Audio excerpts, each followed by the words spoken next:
വയനാട്ടിലെ ഹൃദയഭേദകമായ ദുരന്തത്തിൽ ദുരിതാശ്വാസ പ്രവർത്തനങ്ങൾ നടന്നുകൊണ്ടിരിക്കുകയാണ്. തദ്ദേശ സ്ഥാപനങ്ങൾ, അതിലെ ജനപ്രതിനിധികൾ, ഉദ്യോഗസ്ഥരെല്ലാം സജീവമായി ദുരിതാശ്വാസ പ്രവർത്തനങ്ങളിൽ, രക്ഷാപ്രവർത്തനങ്ങളിൽ ഇപ്പോൾ രംഗത്തുണ്ട്. ക്യാമ്പുകൾ ആരംഭിച്ചിട്ടുണ്ട്.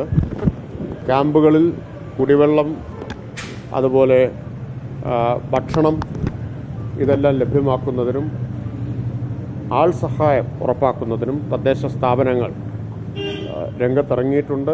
ആവശ്യമായിട്ടുള്ള നിർദ്ദേശങ്ങൾ നൽകിയിട്ടുണ്ട്. മാത്രമല്ല, ഇതുപോലൊരു ദുരന്തത്തിൻ്റെ പശ്ചാത്തലത്തിൽ മുകളിൽ നിന്നുള്ള നിർദ്ദേശങ്ങൾക്ക് കാത്തു നിൽക്കാതെ തന്നെ സാഹചര്യമനുസരിച്ച് ഉചിതമായ തീരുമാനം തദ്ദേശ സ്ഥാപനങ്ങളുടെ പ്രസിഡന്റ്, സെക്രട്ടറി എന്നിവർ ആലോചിച്ച് അപ്പോൾ എടുത്ത് നടപടികൾ സ്വീകരിക്കാനുമുള്ള നിർദ്ദേശം നൽകിയിട്ടുണ്ട്. അവിടുത്തെ സാഹചര്യം എന്താണ് എന്ന് വിലയിരുത്തി ഒരു ഉത്തരവിന് കാത്തു നിൽക്കാതെ തന്നെ അവർക്ക് ആവശ്യമായിട്ടുള്ള നടപടികൾ സ്വീകരിക്കാവുന്നതാണ്. അതുപോലെ തന്നെ ക്യാമ്പുകളിലേക്ക് വേണ്ട സാധന സാമഗ്രികളും മനുഷ്യ വിഭവശേഷിയും എത്തിക്കുന്നതിന് ഇപ്പോൾ ക്യാമ്പ് നിൽക്കുന്ന തദ്ദേശ സ്ഥാപനങ്ങൾ ഏതാണോ അവർ മാത്രമല്ല, സമീപ തദ്ദേശ സ്ഥാപനങ്ങളുടെ സഹായം കൂടി അതിന് ലഭ്യമാക്കണമെന്ന് നിർദ്ദേശിച്ചിട്ടുണ്ട്. ഉദ്യോഗസ്ഥരെ മറ്റ് തദ്ദേശ സ്ഥാപനങ്ങളിൽ നിന്ന് ഈ സാഹചര്യം നേരിടാൻ ആവശ്യമാണെങ്കിൽ പുനർവിന്യസിക്കാവുന്നതാണ്. അതിനുള്ള നിർദ്ദേശം ജില്ലാ ജോയിൻറ്റ് ഡയറക്ടർമാർക്ക് നൽകിയിട്ടുണ്ട്. ഇപ്പോൾ തദ്ദേശ വകുപ്പിൻ്റെ ജില്ലാ ജോയിൻറ്റ് ഡയറക്ടർമാർ ഇപ്പോൾ ഇത്തരം വയനാട് ഉൾപ്പെടെ ഇത്തരം സാഹചര്യങ്ങൾ നിലനിൽക്കുന്ന സ്ഥലങ്ങളിലേക്ക് വേണമെങ്കിൽ താൽക്കാലികമായിട്ട് ഉദ്യോഗസ്ഥരെ അവർക്ക് പുനർവിന്യസിക്കാവുന്നതാണ്.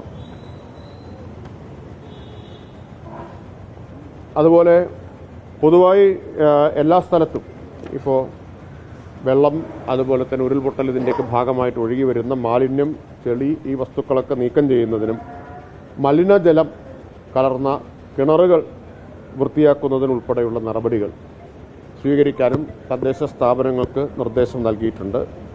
തദ്ദേശ സ്ഥാപനങ്ങൾ, അവിടുത്തെ ജനപ്രതിനിധികൾ, ഉദ്യോഗസ്ഥർ പൊതുവിൽ ദുരന്ത നിവാരണ അതോറിറ്റിയുടെ നിർദ്ദേശങ്ങൾക്കനുസരിച്ച് പ്രവർത്തിക്കണമെന്ന് നിർദ്ദേശിച്ചിട്ടുണ്ട്. ആവശ്യമായിട്ടുള്ള നടപടികളെല്ലാം ദുരന്ത നിവാരണ അതോറിറ്റിയുമായി ആലോചിച്ചും അവരുടെ നിർദ്ദേശങ്ങൾക്ക് വിധേയമായും ചെയ്യേണ്ടതാണ് എന്ന് നിർദ്ദേശം നൽകിയിട്ടുണ്ട്. വയനാട്ടിലിപ്പോൾ 5 മന്ത്രിമാർ പ്രവർത്തനങ്ങൾ ഏകോപിപ്പിക്കാൻ അങ്ങോട്ട് തിരിച്ചിട്ടുണ്ട്. ആ മന്ത്രിതല സംഘത്തിൻ്റെ നിർദ്ദേശപ്രകാരം തദ്ദേശ സ്ഥാപനങ്ങൾ ആവശ്യമായിട്ടുള്ള എല്ലാ പിന്തുണയും സഹായവും ലഭ്യമാക്കേണ്ടതാണ്. ഇപ്പോൾ 12 ക്യാമ്പുകളുടെ വിവരമാണ് ലഭ്യമായിട്ടുള്ളത്.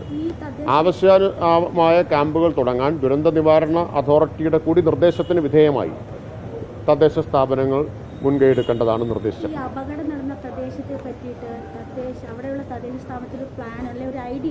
അല്ല, ഇപ്പോൾ കൂടുതൽ വിവരങ്ങൾ ലഭ്യമായിട്ട് വരുന്നതേ ഉള്ളൂ. ഞാൻ തദ്ദേശ വകുപ്പ് എന്ന നിലയിൽ സ്വീകരിക്കേണ്ട നടപടികൾ സംബന്ധിച്ച് അറിയിക്കാൻ വേണ്ടിയിട്ടാണ്. ഇപ്പോൾ വയനാട്ടിൽ പ്രത്യേകിച്ചും പൊതുവിൽ എല്ലായിടത്തും ഈ സാഹചര്യത്തിൽ കാലവർഷക്കെടുതിയുടെ പശ്ചാത്തലത്തിൽ തദ്ദേശ സ്ഥാപനങ്ങൾ പുലർത്തേണ്ട ജാഗ്രത, അടിയന്തരമായി നടത്തേണ്ട ഇടപെടൽ എന്നിവ സംബന്ധിച്ച് നിർദ്ദേശങ്ങൾ പുറപ്പെടുവിച്ചിട്ടുണ്ട്. അത് പങ്കുവയ്ക്കുക എന്നുള്ളതാണ് ഇതുകൊണ്ട് ഉദ്ദേശിച്ചത്.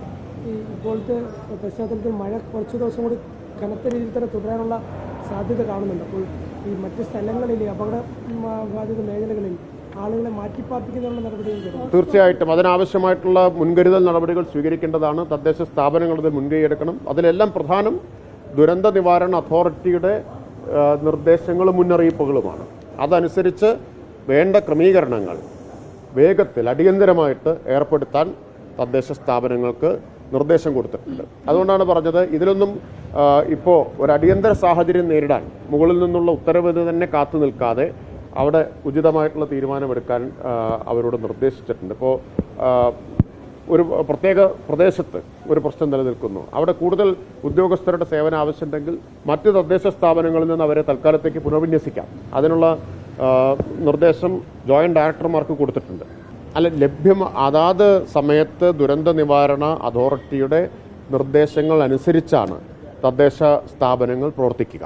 കാരണം ഒരു ദുരന്ത സമാനമായ സാഹചര്യം ഉണ്ടാകുമ്പോൾ ആ നിർദ്ദേശങ്ങൾ പ്രധാനമാണ്. അതനുസരിച്ച് തദ്ദേശ സ്ഥാപനങ്ങൾ പ്രവർത്തിക്കാവൂ.